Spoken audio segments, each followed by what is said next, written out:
la politique, déjà côté la République démocratique du Congo, Delphin Kayimbi Akoufaki, deuxième personnalité, il y a Aner Akoufaki, l'Europe sous général sous Azali suspendu par le président de la République. Est-ce que les sous se posent à la Toboni? Non, il faut y avoir général Mundos, général Delphin Kayimbi. Bazana ba militaire te, bazaba Kadogo au Bayek en 1997, dans Joseph Kabila. Quand on parle de l'armée congolaise, il ne faut pas citer le nom, il y a Delphin Kayimbi, parce qu'il est mal formé premièrement.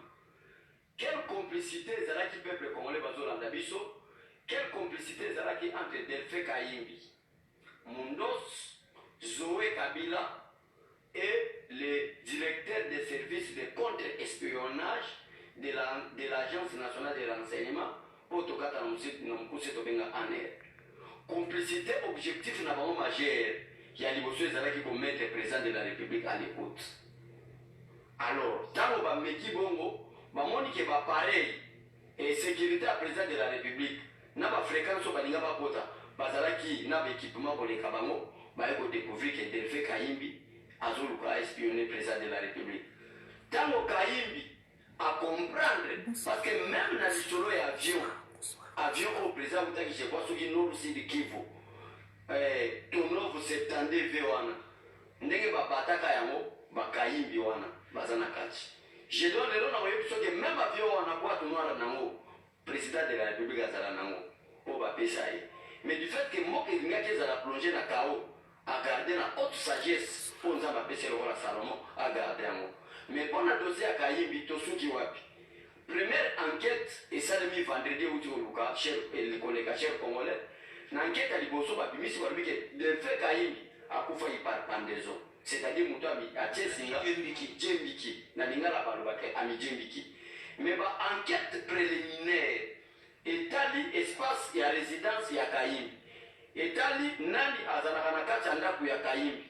Bagade Bazanaka Balubake, c'est pratiquement impossible. Moutuloko la général Kayimbi, Ami Djembika, et Bato Bazanaka Chandaku Moneba Yebate. Donc, Delphin Kayimbi, l'Iwana est total, c'est clair. Que Baboma qui est quelque part, Bazui corps va être déposé. Mais officiellement parlant, l'enquête est mise déjà dans la première position, et ça que Delphin Kayimbi a confié par pendaison. Par pendaison, pourquoi? Parce qu'il y a une vérité cachée. Nous avons une vérité cachée parce qu'il y a beaucoup de vérités cachées. Delphin Kayimbi, c'est appelle ça un conseil. Appelle sur les vérités cachées au Delphin Kayimbi général ou au Tibokoufa. Une vérité cachée, on suppose qu'il y a la vérité. Bonsoir peuple congolais, bonsoir Nabino, bonsoir, bonsoir, bonsoir. Bonsoir. Tozo Kende, de plus en plus, qu'on découvrir les vérités, Makambezo le kanaka chambo kanabiso. Namoni vidéo moko ya ambassade ya États-Unis Mike Hammer azobina. OK? Namoni vidéo moko ya ambassadeur Mike Hammer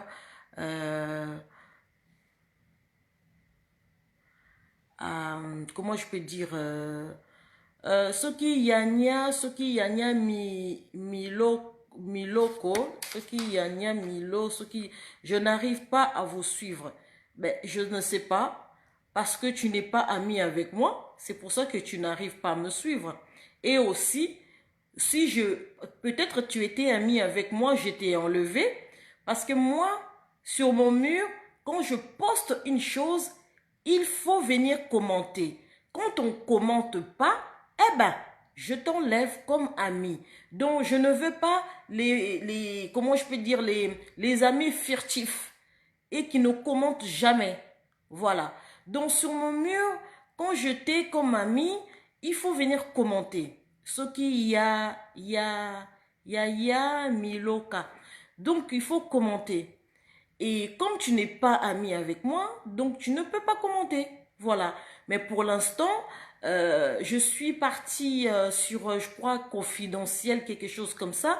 On peut venir commenter, hein, il n'y a pas de souci. Je ne sais pas pourquoi tu dis ça, mais en tout cas, il y a des gens qui viennent commenter sur mon mur en ce moment, qui ne sont pas mes amis, mais ils viennent commenter. Donc, je ne sais pas qu'est-ce que tu veux dire par là. Donc, il ne faut pas venir jouer star ici. Voilà. Coucou Maman Janine, coucou Bolimbi Sangaï, hein, Bolimbi Sangaï. Donc, ils ont bref, hein. Bref. Non, où mais la langue a été, ils ont le mot bref.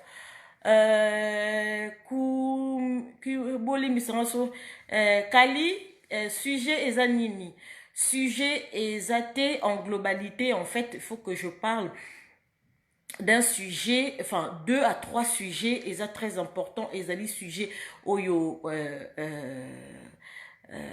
oyo mingi biso tozo commenter awa na réseaux sociaux, ezali Mike Hammer, ezali gouverneur comment je peux dire Jean Mawesh, donc Yango, et puis Gédéon Kyungu.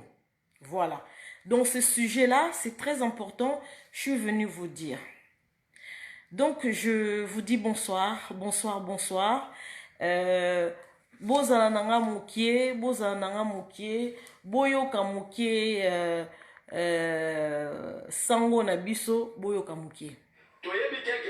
Par rapport à l'intelligence, analyse politique, bonsoir Emmanuel. Parce que tu as la vérité, nous avons mis sur la place la justice. Nous avons fait la dernière vérité, on va la verdict final, c'est la justice. Mais en tant que politicien, et c'est que Joseph Kabila. Merci. Pareil, père naïe africain, à la Kagibango, Wanda Kabila a fait mandat. À la Kabango, je ne vous dis pas au revoir, je vous dis à bientôt. Car Moutaza fait mandat Gédéon. Mais vous partagez vidéo.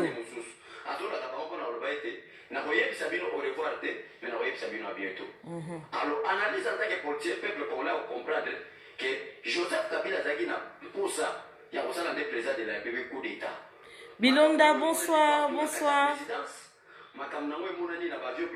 Voilà, Naoyoki Sabino Nasuka, Naoyoki Sabino Nasuka, Makam O Tozo découvrir, Naoyoki Sabino Nasuka, bonsoir Nabino surtout bonsoir. Peuple congolais, bonsoir Nabino, bonsoir, bonsoir. Papa Roger, bonsoir. Vous partagez vidéo, Papa Roger, Papa Kabongo Emmanuel, mon frère, Nyuke. Partage la vidéo. Donc, je vous dis bonsoir, Maman Janie, bonsoir, Maman Générose.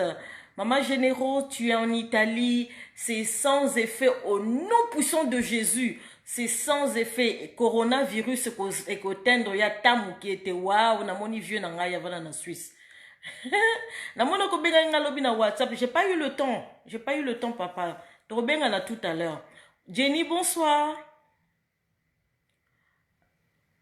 Oui, Jenny, Ezaline Chole. Bonsoir, l'inévitable Papi Kabamba. Bonsoir. Bonsoir, bonsoir, bonsoir. Bienvenue, bonsoir. Oulimbi Sarana Pessimino, bonsoir. André Béa, bonsoir. Kalengai, Didier, bonsoir. Papa Roger, bonsoir. Eddie, bonsoir. Bilonda, bonsoir. Marco, bonsoir. Sokwe, bonsoir. Bonsoir, papa. Benoît, bonsoir, Prince. Bonsoir, Sophie. Bonsoir, Makendo. Bonsoir. Papa, maman Jenny, bonsoir. Yokuto Landano, Yokuto Yosa Souka Kota Batinin. Céline, pardon, bonsoir. Pierrot, bonsoir. Kamwemba, bonsoir. Magda, bonsoir. Marguerite, bonsoir. Marcel, bonsoir. Roberto, bonsoir. Maman Janine, écoute, yo, fidèle, cara, bonsoir. Pascaline, ma chérie, bonsoir. Thierry, bonsoir. JP, Tchangala, bonsoir. Yolande, bonsoir, ma chérie. Ambroise, bonsoir. HMK, bonsoir. Abdul, bonsoir. Yaya, tu peux me demander comme ami, hein, Miloka. Hein? Adolfo, bonsoir. Papa Hilaire, bonsoir. Géné, bonsoir. Joël à Gogo, bonsoir. Papa Omer, na Italie, bonsoir. Sylvain, bonsoir. Bonaventure, bonsoir. Patrick, Ouelema, bonsoir. Tout ça, on a rien tout le temps.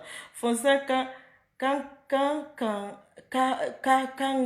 Bolimbisanga, bonne aventure, bonsoir, Cri. Chérie, Ange, le Firt, bonsoir, Daniel, Mandé, Jacobs, bonsoir, et maman Esther, bonsoir, Jacobs, bonsoir, Kalemba, Chika, bonsoir, Cédric, bonsoir, Olivier, bonsoir. Voilà, je crois que j'ai tout dit, hein. C'est mon côté, hein. Benoît, bonsoir. Papa Faustin, bonsoir, bonsoir. Denis, Cache Mayele, bonsoir. Voilà. Donc, on a un sujet moko très important. Dans le PSB, bonsoir, bonsoir, bonsoir. Et là, comme na moni awa ba congolais bazo seka mingi. Nazo rappelé bino na ordre. Et là, comme biso to minimizaka.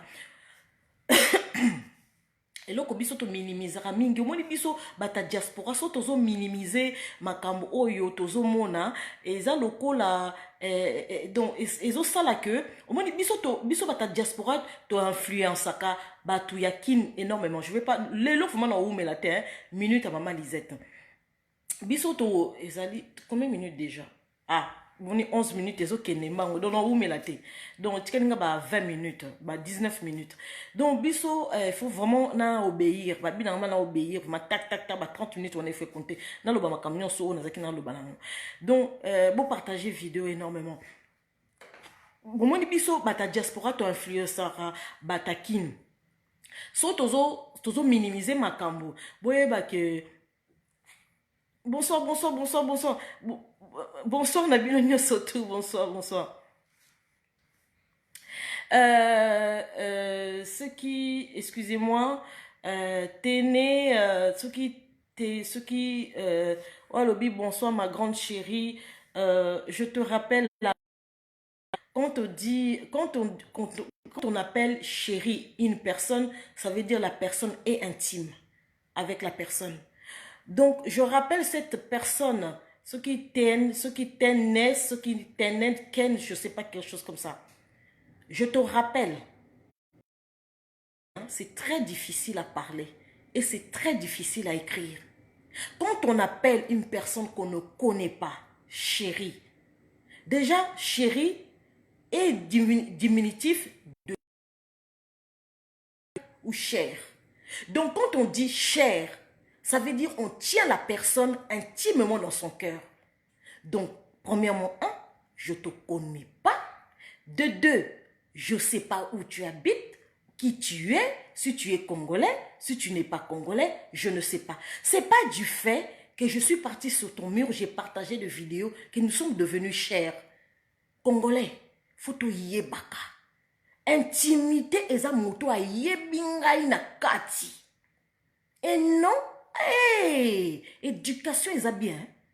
Quand on dit cher, ma chérie, ça veut dire ça, la personne, on a l'habitude de comment je peux dire, de parler tout le temps. Comme maman Janine, moi aussi, il y a papa Nangaï, Serge Tshisekedi, ouais, on va ma chérie, quelque chose comme ça, parce que je suis habituée avec elle. Ok? Mais une personne que je ne te connais pas, hein, je ne te connais pas, tu m'appelles bonsoir ma grande chérie. Je ne suis pas ta grande, premièrement. Oyebingate, tokutanate, tosololate, donc oyebingaite. Donc congolais, éducation ils arabiens. Faut tant ozo kota et pas buntu, tant ozo kota pe mur abattu, ça le ozo kota na kati intimité na épée. Yebaka ko na respect, respect c'est réciproque.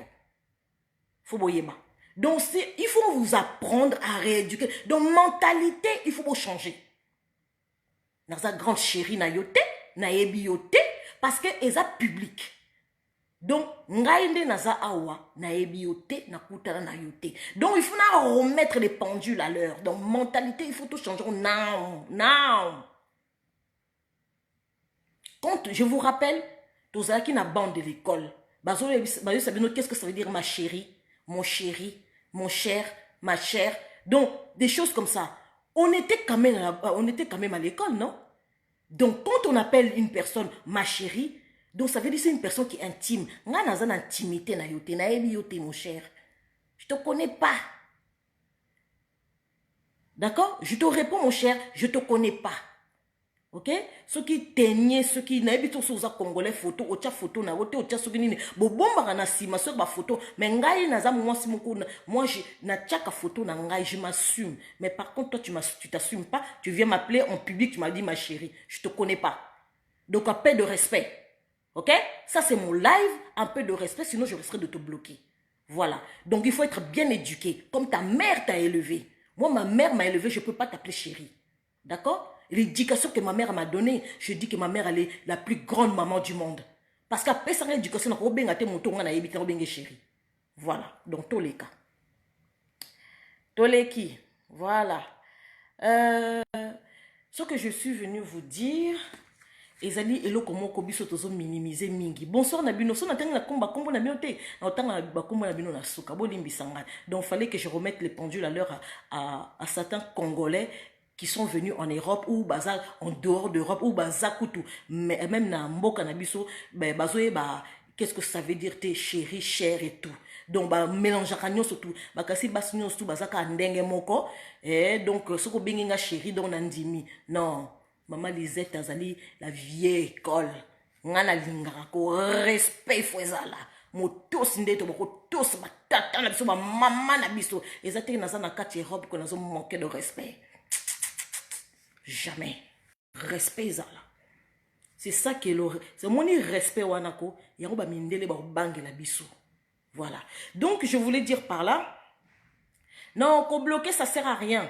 Ça sert à rien de qu'on bloquer. Donc, bolimbisanga. Voilà. A bloqué nan moto moro boé. Alors, lobake, calme-toi, madame. Nena a précisé quelque chose, ma Congolais. Vous savez, nous les Africains, nous avons l'habitude, respectez nos vivants Sylvie, vous savez, nous les Africains, nous avons l'habitude d'appeler les gens tu wana pe, hein, tu wana, hein, ezali intime, tu wana, hein, tu wana ezapé intime. Bolimbisa, voilà. Nazo supprimer ba commentaire moussous bolimbisanga. Nazoya juif noir. Nazoya. Si soko yebi mututeko kobenga etute. Voilà. Soko Jira Matouba mon frère. Bonsoir na Paris. Bonsoir Jira. Bonsoir mon frère. Bonsoir. Bon, il fallait que na pesa bonsoir à mon frère. Soko yebi motu teko ko benge tute. Soko yebi motu benga vous. Il faut dire vous. Il faut vous voyez quand on connaît pas une personne. Mais quand on connaît une personne, on dit tu. Mais biso c'est comme africain to lingi ba tu mingi. Et surtout yo. Oya na mur à bato bengi yo. Obi. Maman, un peu de respect, maman Lise. Obi na sepela ma mingi na bato ba yaka na mur na ba benga maman Lisette. Donc ça déjà signe à reso zo mona moto yo bien éduqué eko tindanga na répondre mutango bien tant na yebiete. Ata za mi na ngate metant ba benga maman et ça déjà signe à respect. Mais mutazo na mur na zo bano yo Lisette kasi yo Lisette et tindanga ka blocado na répondre comme bien aller na soutien kei. Voilà. Dans tous les cas. Nena le vidéo moko boye oazo tia soki tête de mort na bloquer na suka. Voilà. Oazo tia tête de mort na bloquer na suka. Botika na bloquer oyo aye, voilà. Allez, blocado. Tous les cas. Donc bref, peuple congolais vidéo moko ezo leka, comment dirais-je, ezo leka na nini. Non, Jenny, na bosanité, nazo compte à ce qu'on a vu le sujet, na bosanité. Jenny, a lula politique. D'ailleurs, Jenny, nazo compte à ce que, bref. Na bosanité, maman, il fallait qu'on a rappel à l'ordre de maman Limbi Sangai. Na 8 ans, mingi. Ah, bah, Congolais, mentalité, tout changé, puis. Ya solo. Ya ngomoni na 8 ans, Limbi Sanga Jenny. Vidéo moko ezoleka, yoka Sylvie. Godé, bonsoir. Vidéo izoleka na internet, tout le monde qui Mike Hammer, Azobina, Mike Hammer, Azobina, peuple congolais, bozomona tata wana ndenga Azobina, bo sepela. Bo sepela. Obi a démorcé bombe moko oyo na Kasai kuna boyebati. Biso tozolala awa. Tozolala awa na Europe, yoka, mais bocha ba j'aime. Moutouna tchaki tête de mort, anasi na bloqué. Biso tozolala na kati Europe awa, kuna bombe moko e banaki koleka. Donc, elinga ko exploser na Katanga, elinga ko exploser na Kasai. Donc, ba démorcer bombe. Peuple congolais. Omoni, oui, biko, ko ça la politique est elenge. Bon, moni visite ya première dame na maman Martha. Visite yo ya première dame. Bolandanga très bien. Visite oyo ya maman Martha na première dame. Normalement, ça ne devait pas se faire. Boyoka ki mingi ba insécurité kuna na Lubumbashi, na Mbujimai, na Kananga, donc boyoki mingi. Na Katanga kuna, donc ba comment je peux dire comme ba poche insécurité zalaki. Ba poche insécurité zalaki, donc ba linga ki ba allumer le feu.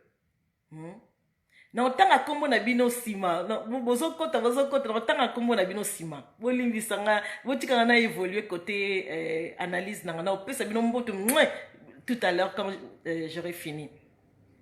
Ba poche de feu, ndenge Kabila ba tapé perdre ba linga. Oui, auparavant, on a 2016, 2017, 2015, 2016, 2017, 2018, ba poche insécurité o ezalaki o ba Kabila ba ki cotiser. Ba poche insécurité wana donc ba linga ki ba banda na Mbujimai na Kananga na Katanga donc ba poche insécurité wana yango ba bale ko yoka batu mingi ba baki ko sala soulèvement ba marche ba bale ko ganga na Mbujimai na Lubumbashi ba na Katanga kuna na Kasai ba bale ko ganga ke insécurité zo kota côté ba insécurité ba ezalaki batu ya Gédéon. Batu ya Gédéon babanda ki kotia insécurité. Bomoni makambo soki ya défense soki kayum soki soki kayumbi boko belanga na kombo na parce que na koka okanga komona kaka soki marembe zengere. Ba uto kundaye. Est-ce que ba kundie na honneur? Hein? Oui, ça ba kundie na honneur? Ba kundie na honneur te. Comprenez? Ba poche en sécurité oyo Kabila banaki ko tinda ezali soki de fin wana général de fin wana banaki ko sa ezande ye bazo tinda ye na Numbi na Yumbi bazo tinda ye na Kasai bazo tinda ye comment je peux dire na Sud Kivu kuna ezande ye ezande tata wana bon boye bisanga est-ce que bakoko kunda muto ala avec honneur muto zo tia en sécurité na katamboka est-ce que bakoki ko kunda avec honneur? Merci, Delphin Kayumbi. Kayimbi, merci. Merci, Junior. Kayimbi. Nakoka kosora. Obike, omoni elo koko. Eza, omoni, sokoza automatiquement, sokoza combo na yo. Napesi par exemple, nani, Faustin Katanga. Napesi directement. Ozo kake. Atako to moni photo Faustin. Mais oh, Faustin. Mais oh Faustin Katanga. Au moment que combo ya Faustin Katanga. Oui, Jenny bakundie déjà bakundie bazole na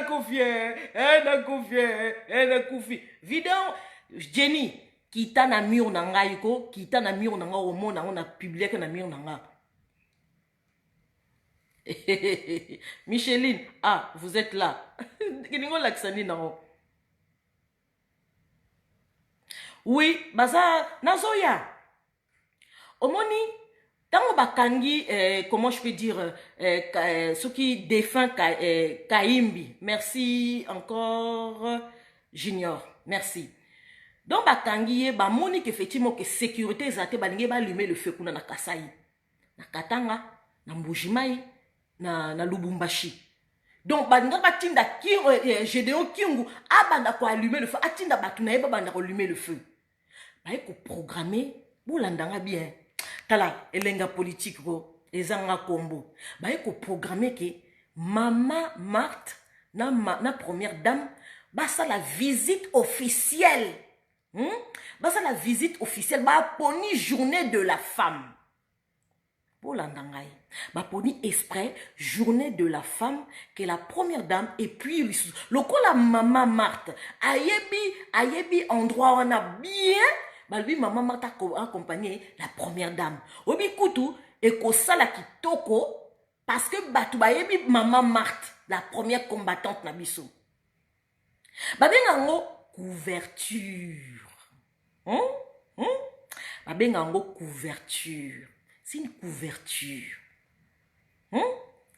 Bakei. Comprenez. Tant bakomi. Bakomi lelo. Le lendemain, ambassadeur Maïka meurt à lundi. Tant bango bakomi lelo. Le lendemain, ambassadeur Maïka meurt à lundi. Boumona moi concordance wana muki. Donc, visite à première dame na Maman Marthe, ezali couverture. Pourquoi couverture? Ezali couverture parce que ma poche y a insécurité et banda qui déjà copé là. Et banda qui déjà copé là. Donc, pour ma maman pour couvrir ango, il fallait eloko moko visite moko officielle pour attirer attention té.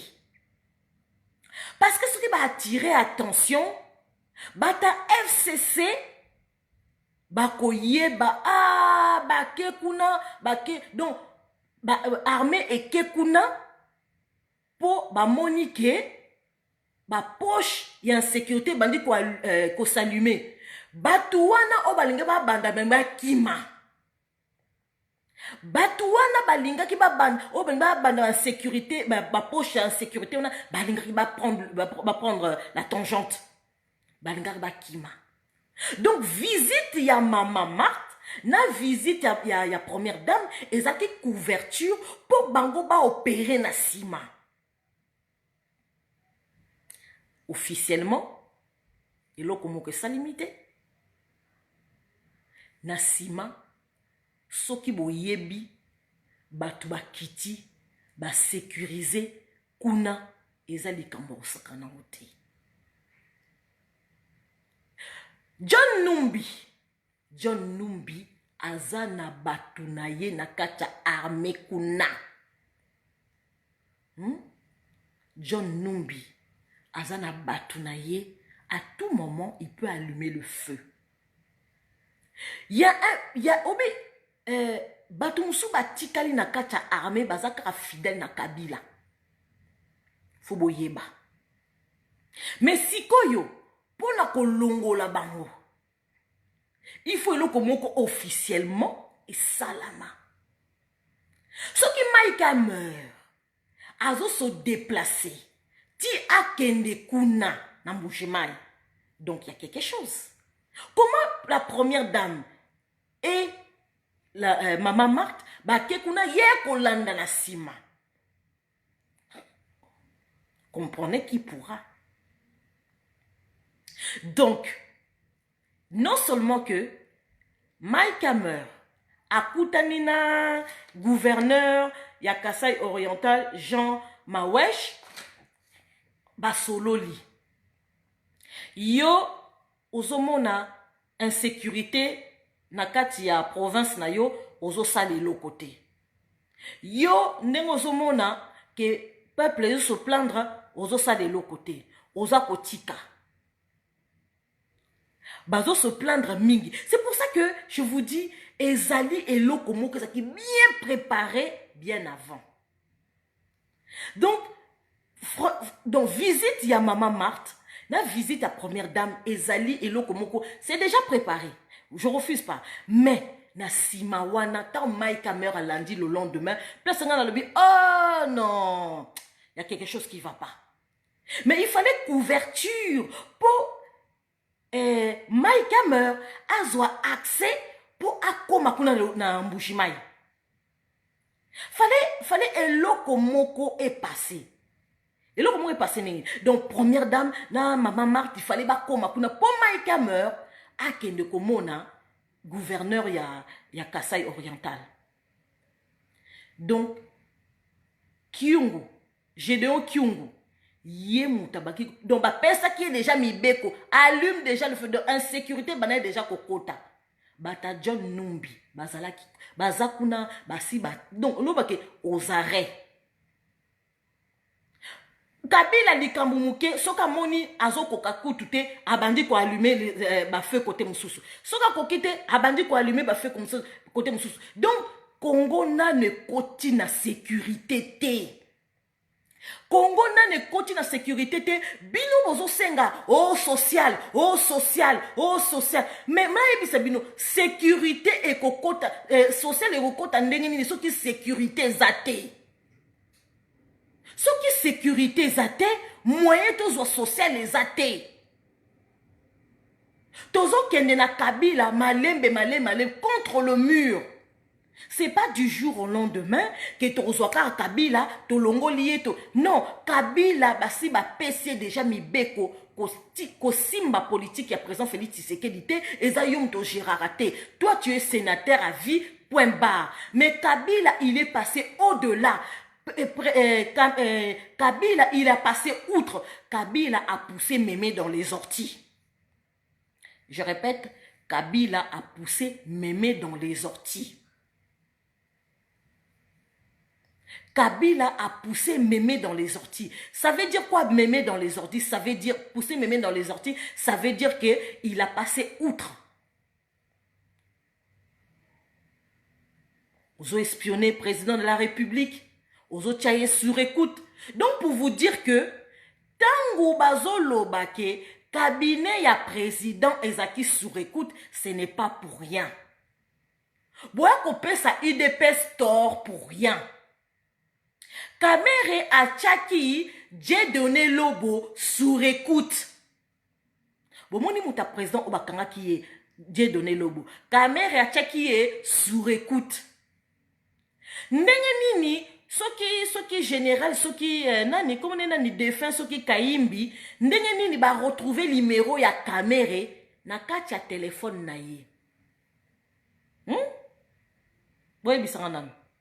Ndenge ba retrouver numéro téléphone ya Kamere na kati ya téléphone soki ya comment nani Delphin soki Kaimbi obi soko défi combat batuko ezaka dur c'est très difficile ba se souvenir na kombo na wana to baka maremberamba. Posez-vous la question, pourquoi Kamere, son téléphone, son numéro a été retrouvé dans le téléphone de Général Soki Delphin Kaimbi? Posez-vous la question.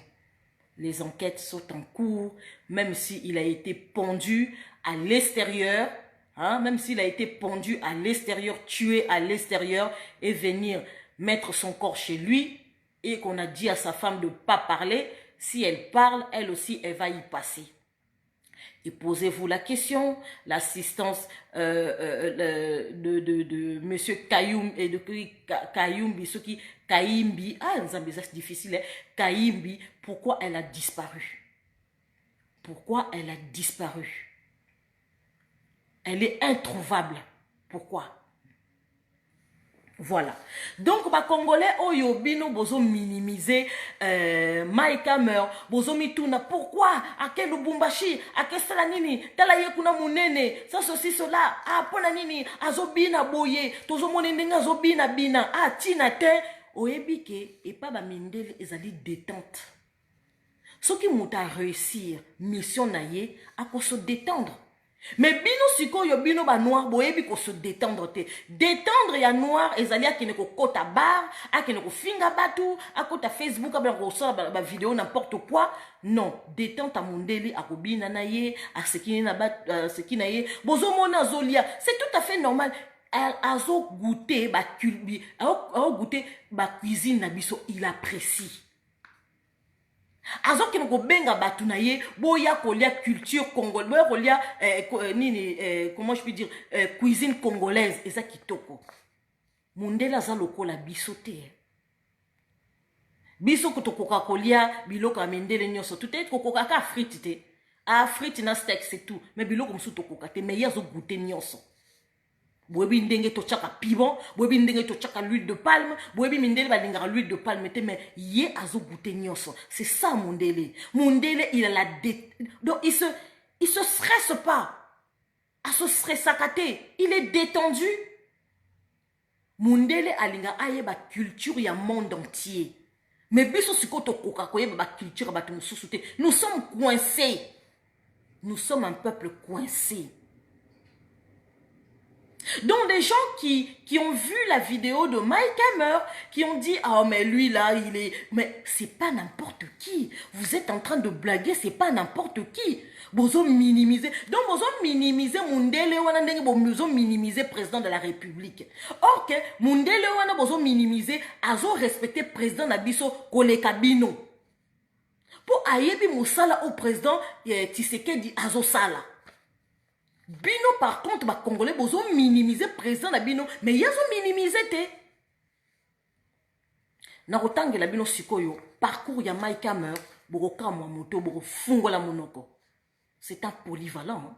Aza mutu moko aza mutu sakana te hein?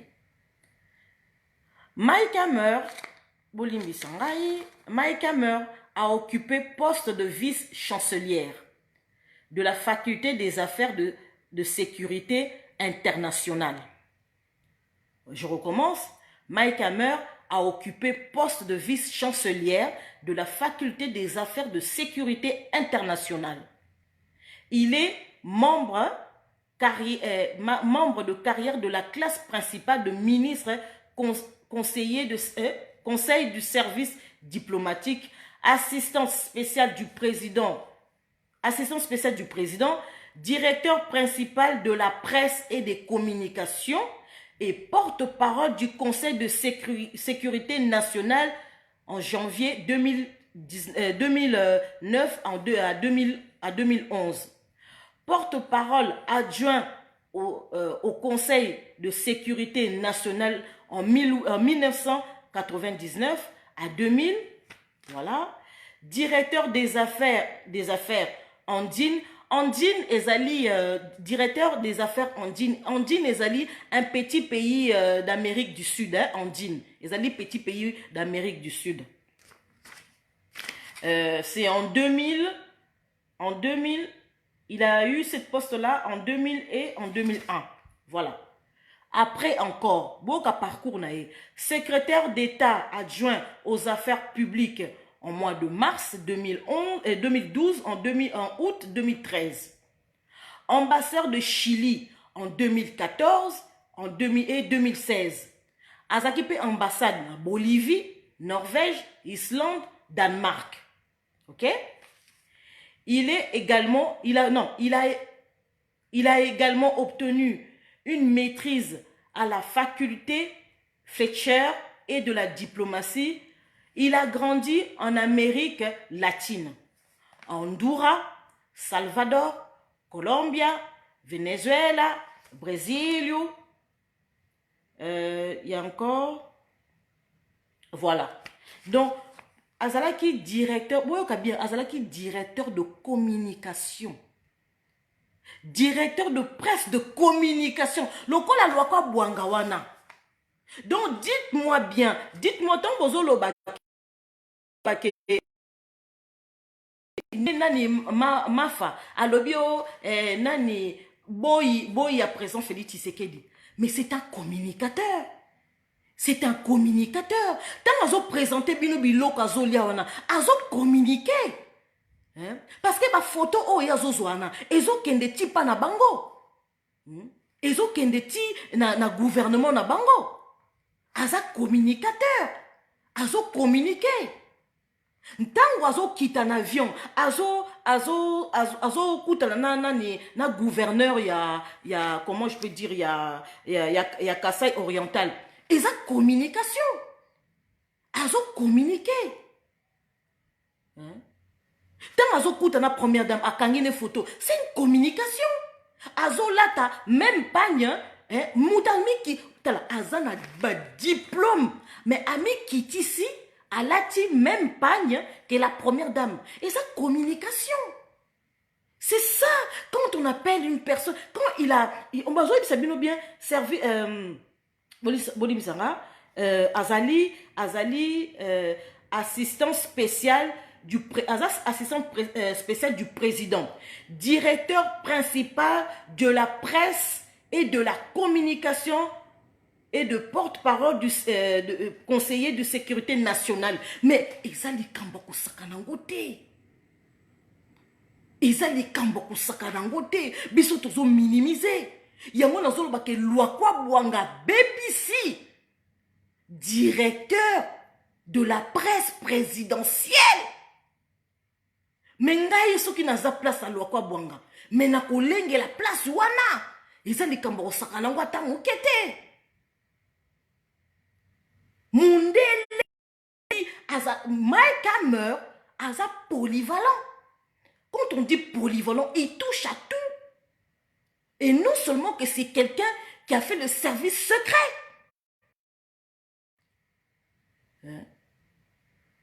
Azal ba diplôme nae na Marines. Obozo mona munene wana azobina dans azobina nzembo ya ba mindelete, mais azobina nzembo na biso. Et ça c'est la communication. Bon minimiser olikamboana te. Vous savez pas qu'est-ce que c'est la communication. Alati elamba oyo première dame, les puta o première dame alati. Ya zui siko ba tongeli lambango chemise wana lati. Mais ils ont communication makasi. Ça veut dire que le président, je suis avec toi. Ça veut dire que je te soutiens. Et ça les communication. Parce que je suis là pour la protéger. Et ça les communication. Batoyo, bazwa qui idée que depuis longtemps, tant on va annoncer que la première dame avec Maman Marthe, ils vont venir à Mbujimaï. Batoyo balinga qui quoi allumer le feu, ils ne croyaient pas que Maïka meurt à Koyakuna. Un ambassadeur américain a se déplacé dans la province. Boyebi combien de sécurité kenda ki kuna na Mbujimaï et kenda ki kuna na Kananga et kenda ki kuna Lubumbashi et kenda ki kuna na Kasai. Boyebi ba drone o yezo circuler na kacha RDC. Est-ce que boyebi? Est-ce que boyebi ba drone o yezo circuler na kacha RDC? Est-ce que boyebi? Na yango peuple congolais bozo minimiser bozo lobakaka social. Mais est-ce que social wana ba kopé sabino bozo lelo bazui ba kitisi ba prignon surtout ya biloko. OK, ba kitisi ba prignon surtout ya biloko. Bon sko sécurité na bino bozo kanisa. Bana na bino ba koki ko kende classe ba che bombo kuna. Hein? Bazo continuer ko bomba na Beni. Bazo continuer koboma na Kasai. Bazo continuer koboma kuna na Kisasa. Est-ce que yo kolinga oza na sécurité ou bana kolia? Ngai na kolinga nazwa ndaku naza na sécurité na kata ndaku na ngai kolie ko ya prêt. Mais tant naza na place a kolala, na place a kolamuka, na place a kosukola, naza na sécurité wana social ko ya prêt. Tant to luka kandaku, tant to kota kanandaku ya sika. Est-ce que to luka kambala moko to chabiloko na kacha ndaku? To luka kaliboso to sécuriser ndaku. Ndaku ngo bako kangango ndengeni. Est-ce que fungo les ali o luka mbala moko teke ozwa kaka nini comment je peux dire biloko mbala moko tient na frigo a mbala moko te ozokipe ku na sécurité.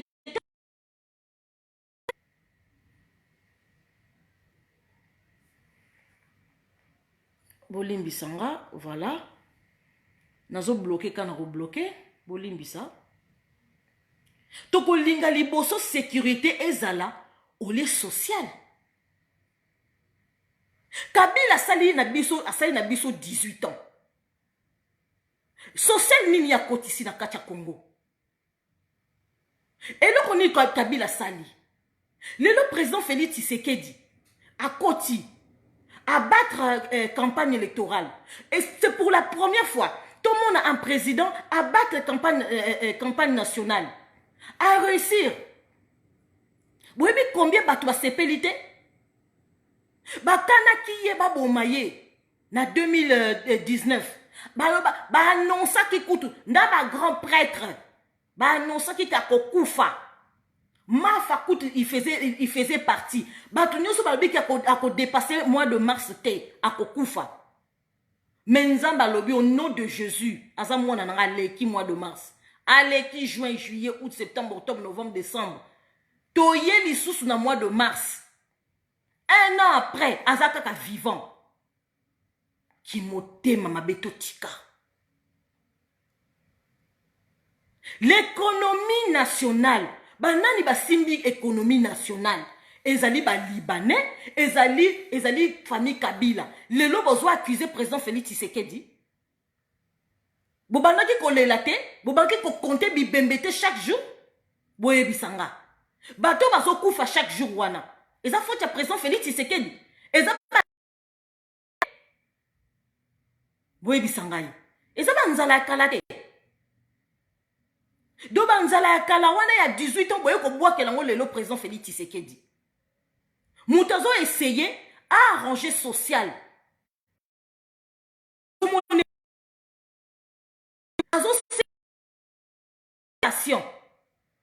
Dans lobby, hein?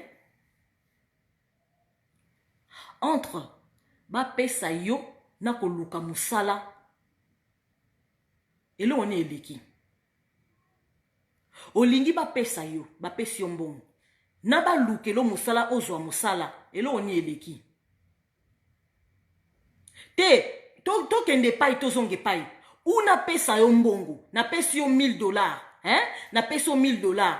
Ou na lukelo musala, nini eleki. Parce que mbongo yo opesa ngai, $1000 wana. Tamusu ba oyiba na on anzela. Tamusu na osala on n'importe quoi. Mais soko lukelinga musala. Soko lukelinga musala, na yebi que chaque mois, baba ko futa ngai mbongo opesa ngai wana. Président Félix Tshisekedi dans une solution à long terme et non à court terme. Tout le monde très bien. Président Félix Tshisekedi, je répète, cherche une solution pour le peuple congolais social à long terme et non à court terme.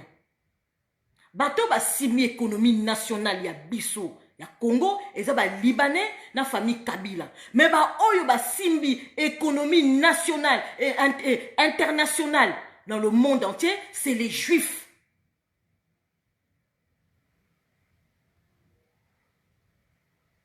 C'est les Juifs. Bato yo ba simba économie en monde entier, c'est les Juifs. Donc ba yebi quel mécanisme yako déboulonner ba Libanais wana na ba famille Kabila. Vous vous posez pas la question pourquoi gouvernement ya Kabila basala qui l'a pété na ba israélien, c'est seulement quand président Félix Tshisekedi d'ailleurs à AIPAC ils ont fait la paix, mais parce que c'était des terroristes. Ba israélien ba travailler na ba terroristes. Ce sont les gens honnêtes. Malgré bazan makam na bango ba koke ko travailler na ba terroriste. Kabila c'est un terroriste. Le gouvernement de Kabila c'était des terroristes. Ba moni président Félix Tshisekedi dans un mona mboka azoke na logique na bango. Yango ba bengi ba sinise na ye. Ils allaient impact moko munene na kati na mboka na biso. Tokozwa misala tokolemba. Tokozwa misala tokolemba. Ezaka ba investisseur il y a comment je peux dire il y a comment dirais-je il y a ba américain te ba ko investir na mboka. Eza ba investisseur israélien. Mutu ba ko investir na kati ya mboka. Lelo ba téléphone portable. Ba nani ba bandi ko fabriquer ba téléphone portable. Ba juif te. Hein? bolimbisanga nazo bloqué tozo continuer et ça va juifté bocha ba j'aime parce qu'il y a des têtes de mort, il y a des têtes de mort bocha ba j'aime il y a des têtes de mort nazo bloqué bango kalaté voilà tozo kende dans si sanangai. Donc bref peuple congolais hein bocha ba j'aime sinon vidéo ko katana bocha ba j'aime j'aime eleka voilà bocha ba j'aime peuple congolais. Relation na ba juif ko ezongi. Boko mona sécurité ya bino ba congolais, boko zala bien sécurisé. Bomoni guerre ya est wana. Est-ce que bomoni guerre à est wana? Ezako si là. La Mossad est déjà à Kinshasa. La Mossad est déjà au Congo. La Mossad c'est quoi? La Mossad c'est le service secret israélien le plus performant au monde. Boluka na Google, c'est quoi la Mossad? Quel service la Mossad bango ba salaka dans le monde yo? C'est la Mossad qui a prévenu la CIA, les Américains que le 11 septembre, building na bino wana ezako kweya. C'est la Mossad qui a prévenu la CIA. Peuple congolais, to luka to yeba. Guerre à est wanako ezako sila et ko sila te me to ko kota na kacha bato ba lukela kibiso bitumba tozako boma bango. Uganda zako banga Uganda zako banga ke azo devoir biso ba milliards Uganda zako banga nani Kagame zako banga bazako banga biloko na biso bana ko kita soute ko soki na port d'Der Salam soki d'Der Salam et ko kita na port à Matadi. Sécurité ko zonga na kacha Congo comme avant. Au lieu to bimarato ke nek bazala to za la former na extérieur to za la former na kacha Congo ba ko ya ko former ba soldat na biso na kacha Congo.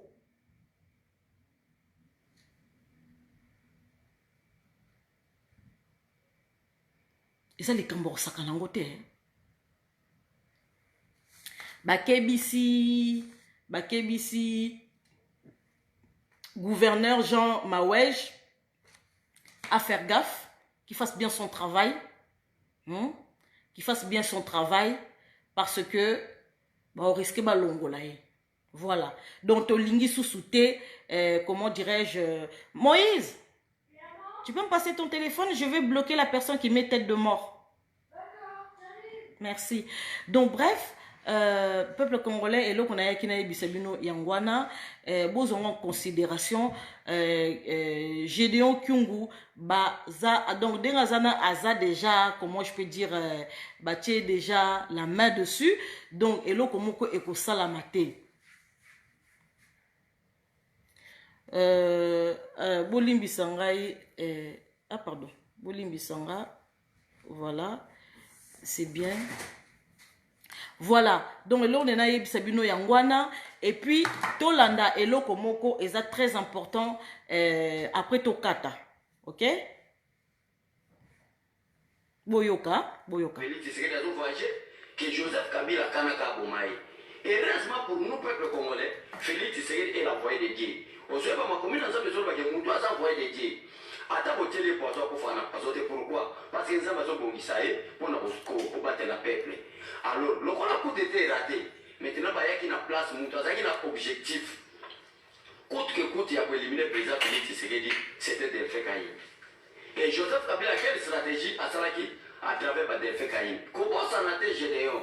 Que parmi les généraux qui sont cités, na obalobakabongo ke ba sanctions américaines na ba sanctions européennes de fait kayibi pazanakati kobo sana mote asa sanctionné et Gédéon lelo na voyé biso na écran na on attend na face peuple congolais na clair que s'il y a des services dans le monde ils sont très disciplinés, c'est l'armée.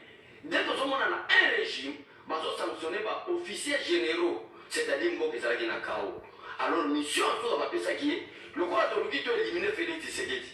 Nanzela ba aéroport, nanzela ya ba avion, nanzela province, partout tout le monde qui Félix Tshisekedi moi tu éliminer ça alors pas besoin que mission va passer dans Delphi Kayimbi ndé liwa Delphi Kayimbi les leçons ont prouvé clair que Badmo va so ma vérité va so ma vérité parce que comment ça n'a été cher congolais malgré ça histoire moi de le bagage déjà mais par rapport à la question je devais faire le ba boy tant Kayimbi a comprendre que même la présidence ma comme il faut comprendre que a intercepté pareil il y a la présidente de la République à travers son directeur de cabinet. Qu'est-ce qui s'est passé? Quel directeur du cabinet? Mais Vital Kamerhe.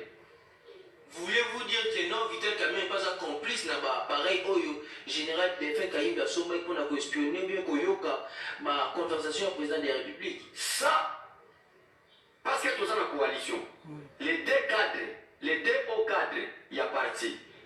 Bazo Lingate, tout ça là dans Bitumba. Échange de paroles. Échange de paroles. La discipline, ce n'est pas aussi la politesse.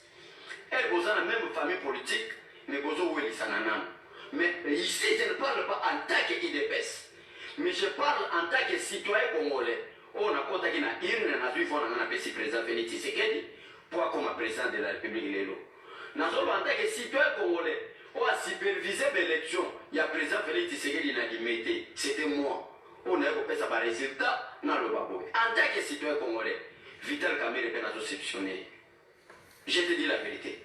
Je ne parle pas au nom de l'IDPS Popoloba, mais c'est analyse politique. Chers membres du peuple congolais des partis politiques, parce que à ta besoin de parti politique, vous avez peuple congolais. Ma français Baloba, la charité bien ordonnée commence par soi-même.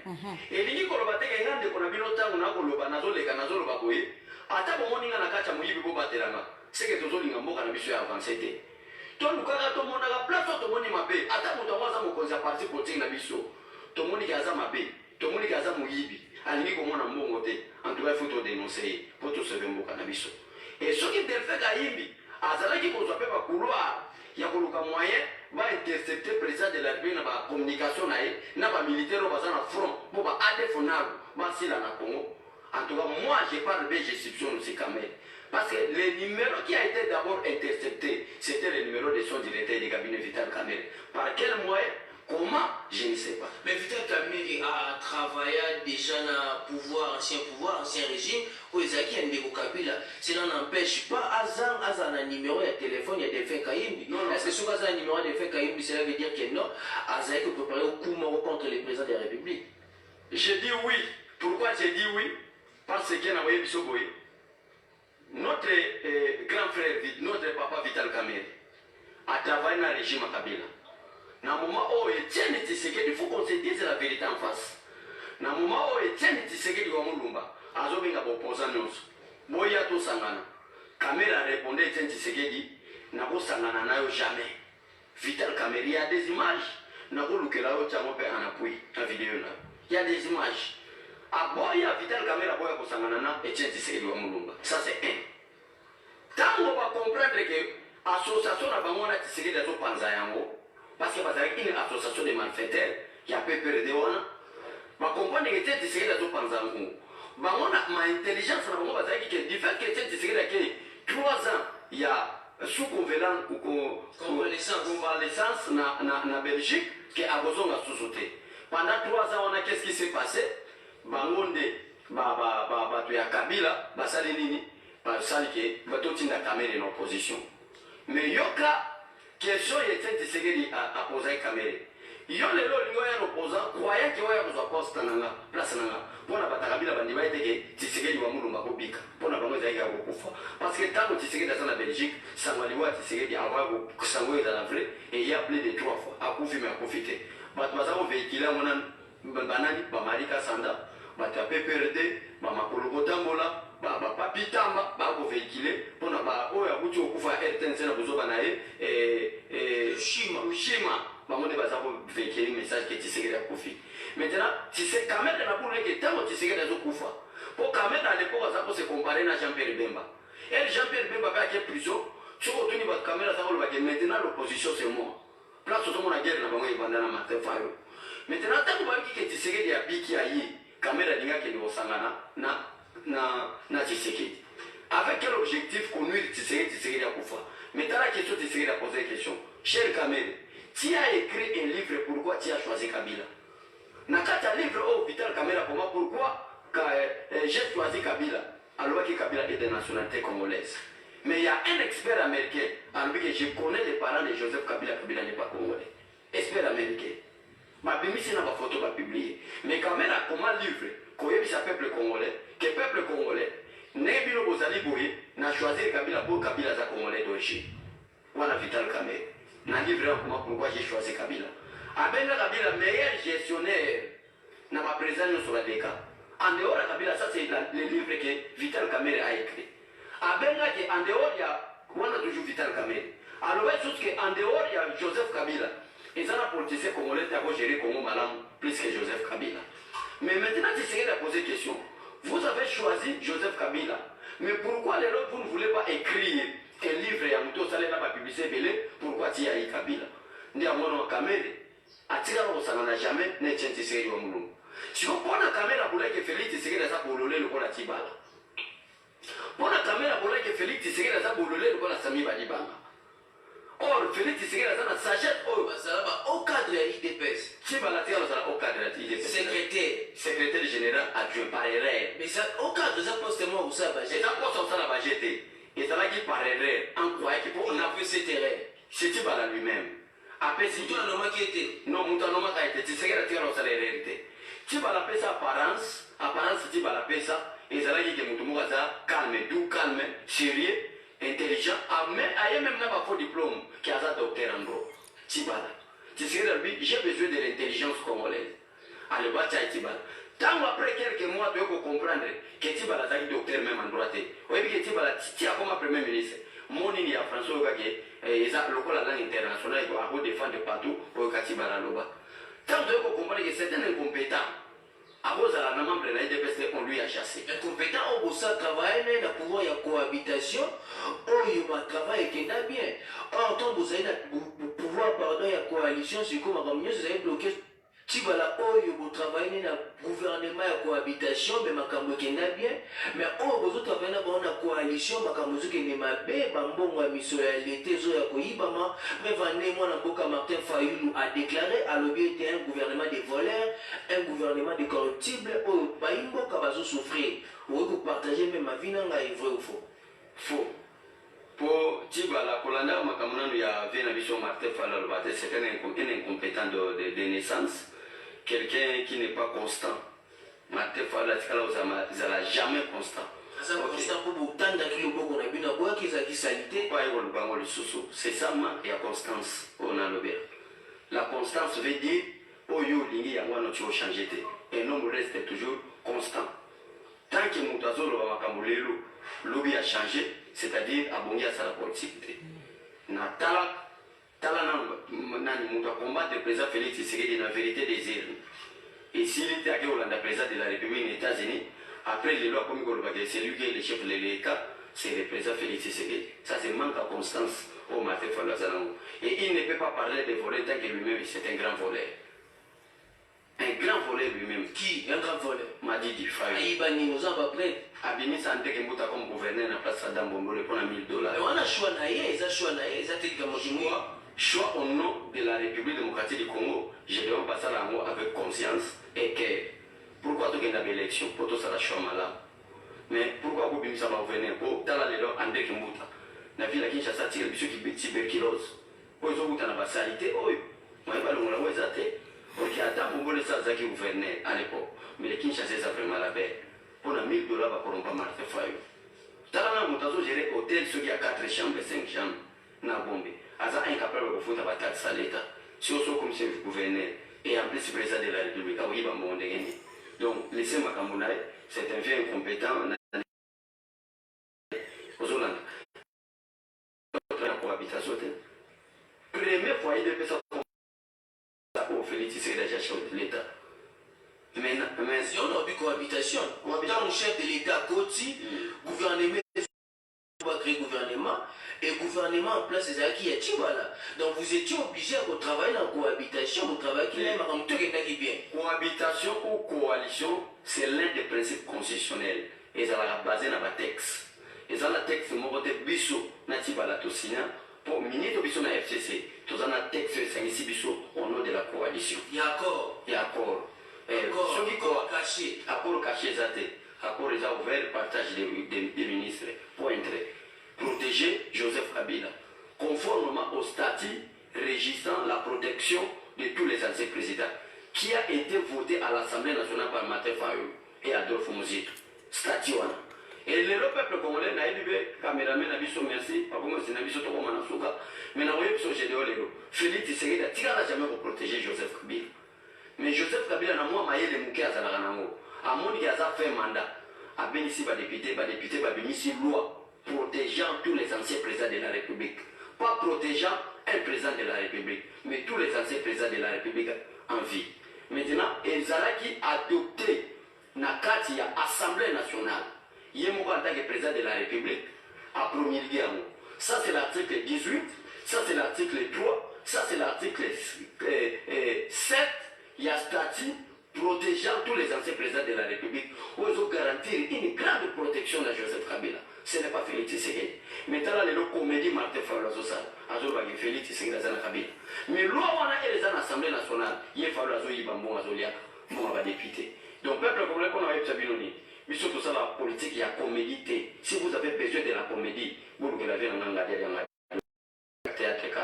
Si vous avez besoin de la comédie, il y a le théâtre de chez nous. Aucun de ça dans la comédie. Mais la politique, ce n'est pas d'abord l'intérêt vrantologique. La politique, c'est d'abord l'intérêt général. Maintenant, parce que l'intérêt général habite à un parti politique qu'on appelle l'IDPS. Et l'IDPS va conserver ses pouvoirs. Génération va pas parler de choses sur la très. Génération va dire que ça va très. Yo le lo nga Willy Bakonga. Yo le lo nga Vital Kamelo. Yeso ya kolukanga abeshole. Tant on a zakolia lipa ya mwamba ya 200. Lipa 200 na mwamba ofele. Coupé ça nga kotoboka na lali na pelouse. Bozala ka kolukanga. Lelo si je suis comme ça. Nabimi journaliste à Mounene lokola Gédéon chaîne à Mounene lokola Sangwa Congo va faire importance au Yabanga ndebo yoko tiana misu soki papa na biso akala ba trahira biso génération to ti ko trahir jamais parce que vous avez la malédiction na bana na biso to zobota parce que la dernière génération au biso doza to ko longola mbo na biso be étranger va diriger te ne ba Joseph Kabila va diriger au Parlement. Merci beaucoup. Ah monsieur le trou pendant la souka et Michel. Voilà. Donc Boyoki Abentiole, Boyoki Binomo analyse Abentiole. Abentiole, bozala scotché dimanche Abentiole à Kolekanangai direct. Ok? Donc, à Kolekanangai direct na Abentiole.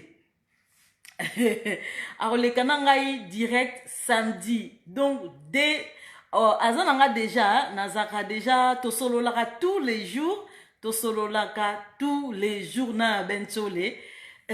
Combo nae trésor, combo nae au vrai combo nae combo nae trésor.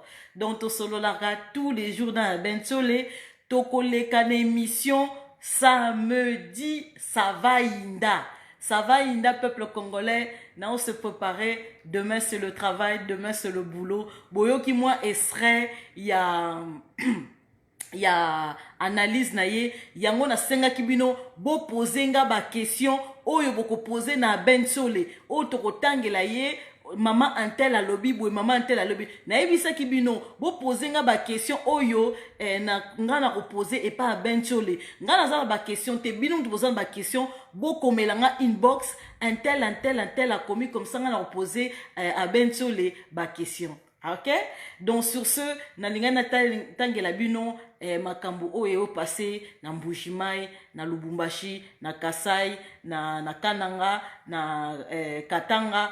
Ezali mboka na biso, il faut s'intéresser partout là où il y a des poches d'insécurité au Kabila lingi kosala na John Numbi, bata John Numbi, donc bako kokate ici, ba sécuriser bango. Donc je vous souhaite une excellente soirée et bonne nuit à vous. Au revoir. Un samedi et pas à Bentole. Nazo zela ba question na bino. Ce qui ba question ezate moyen à Bentole ezate. Boluki bomoni à Bentole ndenga zana azama kambebele. Ce qui bo pose o bazana WhatsApp bo poser ba question. O bazana Messenger bo tikela ba question.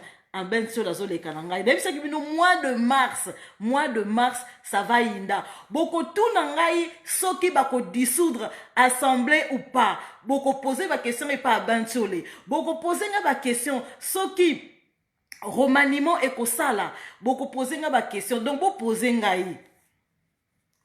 Oui, thème kozanga te et kozanga te faut bozala boposer ba question inbox pona Abensole tokoleka samedi ngana ye buno mo boyoki ba question boyoki ba question bozela na 6 na ebi question ni ba poser te une question de la fin avant to kabona par rapport à réclamation ya base ya IDPS au moko ya président parlementaire asenga ki la main mende azonga argument na ezaki principal baki était Jolino Makeli azosala le côté to komituna est-ce que na IDPS yoza compétente est-ce que ba communicateur bazate pour ceux qui mona mboka Jolino Makeli a kei il pourrait que la mère Ménazon, la mère Mende, où elle a traité de tout le monde, un démon, où elle défendre individu, mon corps, je ne causerai Kabila Ndenge Bolobaka, le logo comme Senga Azonga Yemo Kalobi, n'a pas point de presse, n'a lobby été basé idée.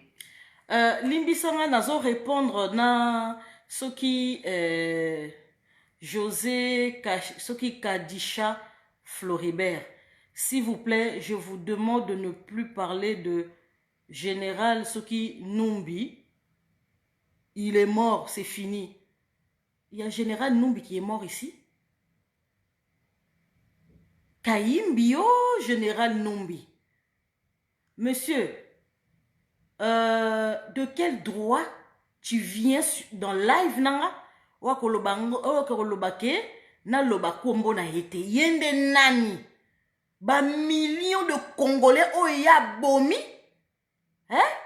ba ebisi yoke nenga kufi kuna to loba su kombo na ete yo ebi combien makambu ya tiki eza non élucidé yo ebi combien ba Congolais zo sala bango passe yo ebi combien ba Congolais oyo ba kufeli bato o tata na bomi nga na kufa na kufa la famille na beni kuna ba kata bango mike donc oya ko loba komona te na ko bloquer o pamba ko linga te ko bimisa ba colère na bato nga i famille na nga ba boma bango kuna na beni OK ba boma famille na nga na beni donc oya ko loba n'importe quoi te parce que o ko faire revivre kanda o nga na za nango kate ki baloba komona te yaza nani aza nani po baloba komona te yobi combien de foyers ya tiki bazo lela batu na bango yobi combien de foyers ya bomi bako se rétablir sous soute ba ebi sûr que soki muta kufa sili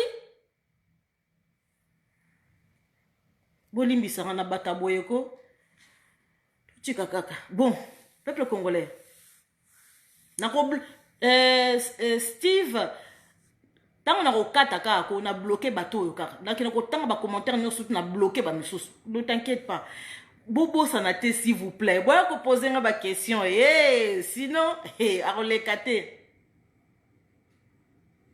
ba uto komelanga sikoyo donc ba nouvelle uto kota maman Lisette a publié ça t'a na kati live na ya publié donc voilà boyo kibino moko Abensole samedi nazoleka na Abensole OK samedi nazoleka na Abensole bilomo boyoki dernier truc boyoka po nini balobi ke mende azonga boyoka parce que IEP azali membre ya IDPS ti sikwaza na carte il y a des jeunes ko lo boni par rapport ya ba propos wana o ezali moi ko sala moi ko reculer bien ko diminuer bonsoir papa Eric Vasco Muleba viens ngai na nyuke IDPS a beaucoup de parlements debout. Je te dis la vérité. Sauf que parlement debout, il y a Gilles Nazando, ok, parlement. Et ça, nous sommes pas IDPS. Bonsoir, Dixon. Mais Bazo, Yoka, Kemi, Lingibimi, Félix Tshisekedi a retiré signature. Et ça, Bazo a 10e mairie, parce que nous avons président de la BFM. 10e mairie. Pour Bissot, on a tout ça, on a jeté. Bissot, on a tout. Il y a plusieurs personnes qui parlent du président Félix Tshisekedi, mais ne connaissent pas les principes du statut et du règlement d'ordre intérieur. La mère Mende, au leader dans un mentor dans les tentes Tshisekedi wa Mulumba, a bengaye Tchakou national. Et au Yobika, on appelle un intellectuel Tchakou. Cela veut dire que quelqu'un qui parle des choses qu'il ne maîtrise pas. On a bengaye Tchakou. Pour les autres, on a Tchakou. Pour me dire, on a Gédéon. Pour éviter par quelle intention bengaye Gédéon, Tchakou a un bengaye Gédéon. On a rôle à Tchakou. Et notre mentor Tshisekedi wa Mulumba a bengaye Tchakou national. Comment est-ce que les lobas à IDPS va qui nous réclamer Mende? Moutaloba, tu vas te éviter. Tu n'as peut-être soit présent parlement de vous. Pour émission, on a un petit peu d'andamoté. Non, la boca pasteur Gili. En tout cas, peut-être par erreur, à vous le bélo, on a été. À quoi jamais le bac est par erreur, jamais la base de l'IDPS, je répète, ne peut réclamer un escroc, un indiscipliné politique comme la mère. Mais aujourd'hui, à confirmer à moi, il sous l'élo. La présidence, il peut se confirmer l'un de vous. Oh, il va se confirmer que la main en main. Tout le monde est comme la contradiction à Kachamaloabino. Peuple congolais, jamais la base de l'IDPS peut réclamer la mère. En tout cas, cher président du Parlement de vous, ayez le respect hiérarchique du parti, ayez les principes statutaires et de notre règlement de l'intérieur. L'IDPS, c'est la démocratie. Et la démocratie ne signifie pas faire de n'importe quoi ou au-delà de vos limites. Non, non, non. La démocratie, l'un des principes de la démocratie, c'est le respect des autorités du parti. Alors, on a vu Sabino. Déclaration, nous sommes au Sanate, que l'IDPS a un statut et un règlement d'ordre intérieur. Voilà, donc Nakati, peuple congolais, nena ebisabino que samedi, na repassé na Bentole, comme on a trésor, voilà. Donc na fait na sali moi bino moi résumé mouké ya Mike Hammer pourquoi akendaki na Mbushimai. Voilà. Donc sur ce na répondre nani, pardon, c'est Kaimbi, oui, c'est à cause de ça Kozalana Kandate, ma soeur. Si José na Ozana Kanda parce que Mutuana a été en sécurité na Kachamboka abomi ba famille ebele ngai na kufela famille na Beni ngai na kufela famille na Beni na eloko na circonstance moko atroce na ko kota détail te pour soki na koti détail boko sanza boko lia susu musunité. Voilà, donc malgré na lekaka ba direct awa eza na courage nyonso. Donc si je me permets que yonanga boye baba nouvelle, ce n'est pas facile. Soki na okanisa makambo soki général ou soki soit disant général ou soki défunt soki kaimbi ayiba ba kombo na biso. Donc déjà voilà, il faut reconnaître que eza kombo na été, j'ai du mal à me rappeler qu'il s'appelle comme ça. Voilà. Donc asala makamba be ba poche moko en sécurité balingi ba kosa na kata Congo que lelo Gédéon Kyungu bazo ba donc ba tie déjà bekolo traka donc ba tie à côté balingi ba sala moi en sécurité mo ba poche mo en sécurité kuna. Donc bon mona ke Mike Hammer représentant na biso au bolobi kezabo ya président Félix Tshisekedi. Prenez-le comme vous voulez, mais est-il que accueilli kuna à sécuriser province Nabiso, banumbi bangonyo surtout na ba généraux mosusu indisciplinés au bazalara kuna au bazo mener ba raid à lukuta ko yiba au tient en sécurité donc baza maîtriser. Voilà, donc posez-vous la question pourquoi la première dame et puis maman Marthe Bakekuna le lendemain Mike Hammer à Kekuna. Bossa la analyse na bidomoko. Et puis l'Issoussou, pourquoi président Félix Tshisekedi a renoué les relations avec les Israéliens, n'a répété l'Issoussou, les personnes qui ont notre économie entre leurs mains, c'est les Libanais et les familles Kabila, et les personnes qui détiennent l'économie mondiale, ce sont les Juifs. Donc, et la sécurité, c'est les Juifs. Donc, tozoloba ke sécurité ya est kuna ekozala pacifier pour bientôt. Déjà Ebola ezako sila officiellement d'ici mois d'avril bako annoncer bino Ebola et sili. Et puis sécurité ya mboka d'ici fin de l'année bako annoncer bino sécurité et koti kuna ngako nazo envisager na décembre na kina ko passer vacances na Minembwe na Ituri na Bunia na ki passer vacances partout.